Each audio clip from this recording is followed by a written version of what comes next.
All right, check this out. It is yet another day under Trump Part 2, and it is another day where the stock market is crashing hardcore. The S&P 500, the Dow Jones, the NASDAQ are all down over 5%, and this is after Trump's odd market manipulation stunt yesterday. But he gets asked about the stock market being down at the end of this cabinet meeting he just held, and his reaction is very underwhelming. He really, truly does not care about the average person with their 401k. He cares more about Wall Street, and I can prove that throughout this video. So let's just jump in. And before we get into the Trump clips, I want to start with the clown show, like the actual clown posse, because we had RFK Jr., Tulsi Gabbard, Elon Musk, we had Marco Rubio, we had all of the clowns in one room giving their own little clown speech, and I want to go through and surgically debunk what each person here says. I want to give deep analysis, and let's start here. This lie that RFK Jr. tells in this clip is incredibly disgusting and harmful. Let me play it. When I was a kid, and we are going, at your direction, we are going to know by September we've launched a massive testing and research effort that's going to involve hundreds of scientists from around the world. By September, we will know what has caused the autism epidemic, and we'll be able to eliminate those exposures. What are you talking about? Okay, so first of all, RFK Jr. is presupposing the idea that there's an autism epidemic.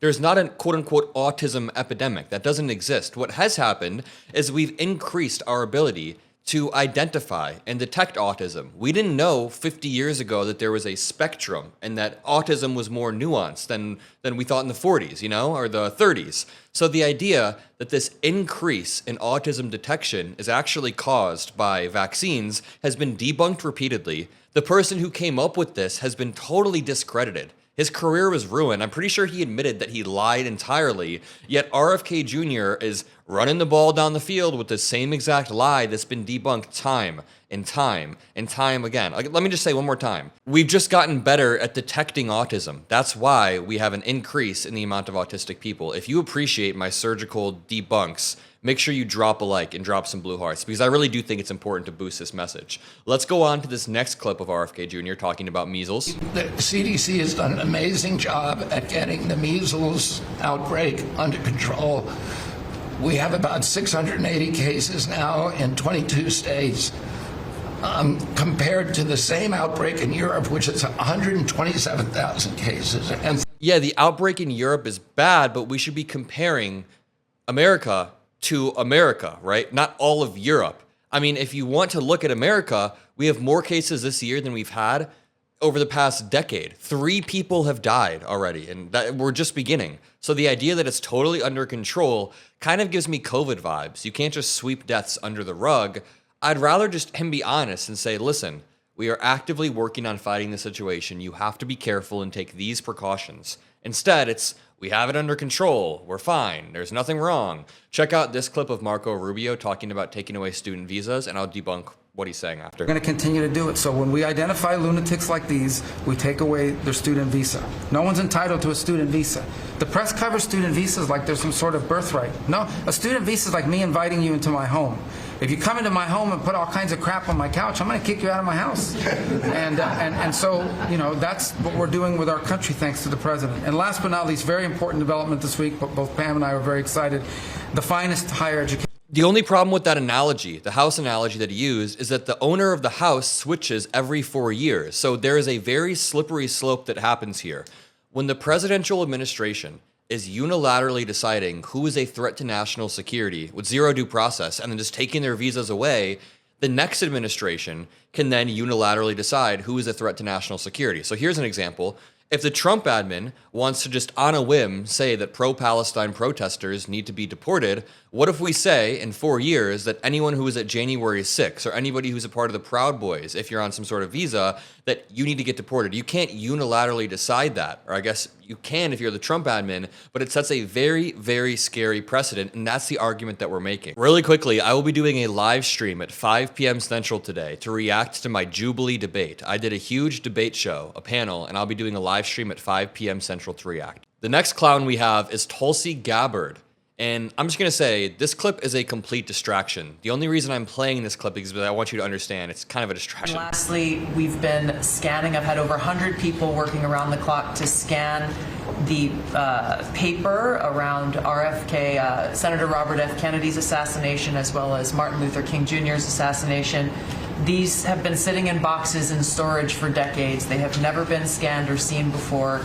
We'll have those ready to release here within the next few days. Okay, this is nothing but a distraction, and I also wanted to make the point that if you want to talk about waste, fraud, and abuse, which we will in 1 second, what about this? Why are there a bunch of resources going into MLK's assassination? Now, I don't know if I'm just boring or I'm like missing out on something here, but I don't care about these files or these assassinations that are old. I mean, I care about MLK's assassination, but I don't care about some conspiracy theory files behind them. Maybe I'm boring or whatever.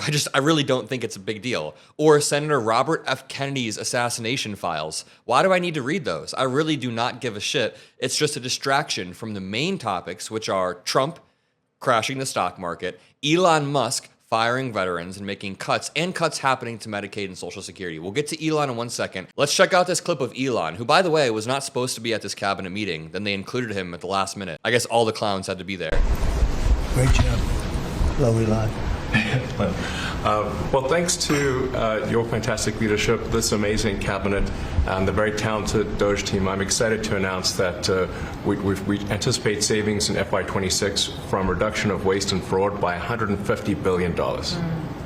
And I mean, and some of it is just absurd. Like $150 billion is like 0.4% of the federal deficit. Republicans also just introduced a $4 trillion spending bill. They're also introducing another spending bill.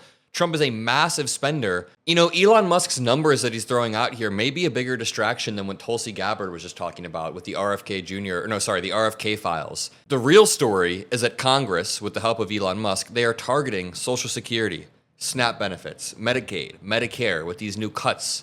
That's the real story. Elon Musk is also firing veterans. This $150 billion number is a distraction. So let's move on to what Trump is saying. He says in this clip, we had a big day yesterday. It'll be a difficult transition.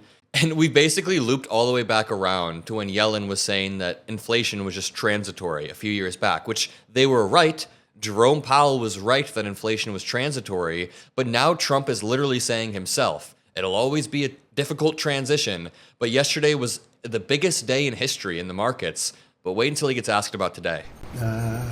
Prescription drug prices are even to down. We're doing very well. It's been amazing. We had a big day yesterday. There'll always be transition difficulty, but... And you want to know the funny thing is, as Trump was speaking, the stock market was crashing. Because as the president, you can't just say that there are going to be difficult transitionary periods without expecting the stock market to react. And the top comment right here is someone saying, why is Trump playing with my money? I agree. Why is he playing with American people's money? We had in history, it was the biggest day in history, the markets. So we're very, very happy with the way the country is running. Prescription drug prices are even to down. We're doing very well. It's been amazing. We had a big day yesterday. Even to down. Notice that wording right there. They're even to down. It's be transition difficulty, but we had in history, it was the biggest day in history, the markets. So very. Was it the biggest day in history? Dude, after like the 5 biggest downfalls in history, how do you light the house on fire and then after you extinguish the fire, say that you saved the day? Trump does that time and time again. Here's Trump being asked how close he is to making his first deal with a country, and it's kind of funny because he claimed that there were deals piling up. By the way, look at this Trump supporter who tweeted out yesterday, "Thank you, Mr. President Trump," and it's a bunch of green people hugging, like the stock market is green. And then this morning she woke up and said, "Why is everything red again? WTF happened?" Yeah, a temporary bounce from relief that we're not going into a nuclear winter, like tariff-wise, doesn't mean it's going to sustain. But watch this clip. Mr. President, how close are you to the first country coming to actually make a deal with the United States over tariffs? Is it days, months? Well, I think it's very close, but you know, we have to have a deal that we like. We don't. He thinks the first deal is very close. Okay, So he can't name a specific country or a specific deal or what the deal is going to look like, but he paused his tariffs yesterday because he said there were so many deals coming in that he was striking back to back to back that the tariffs weren't even necessary. Like, Want a deal that's going to be a bad deal, or I could make every deal in one day if I wanted to. I could do this in one day. I could just say, here's what we'll do. And I was saying to the Lord have mercy. Wait. Sorry, I just noticed this. Watch. As he's speaking, the stock market is over on the right dropping. Watch. one day, I could just say, here's what we'll do. And I was saying to the Okay, now watch Trump's reaction when he's asked about this crash. well, thank you very much. You're really doing a great job. We appreciate it. Any question? Mr. President, can you give us a reaction to today's stock market drop and also give us a sense of the next steps with China? Well, I haven't seen it because I've been here for 2.5 hours, so I'll be seeing it. I think Scott went out. Scott, you want to have a statement on that? Well, thank you very much. You're really doing a great job. We appreciate it. Someone in the comments said, must be nice to live in a bubble made of gold-plated ignorance. True. Problem solved. If the president doesn't look at the stock market, did the stock market even fall that day? But on a serious note, it's a complete dereliction of duty for the president of the United States to be like, I don't know anything about the stock market falling, after he nuked the stock market, manipulated it back up, it fell again based off of bad data and tariff uncertainty, and now he's sitting there acting like he's none the wiser, he has no clue what's happening, and I'll leave it at that. Make sure you drop a like, make sure you subscribe. I'll see you on the next video.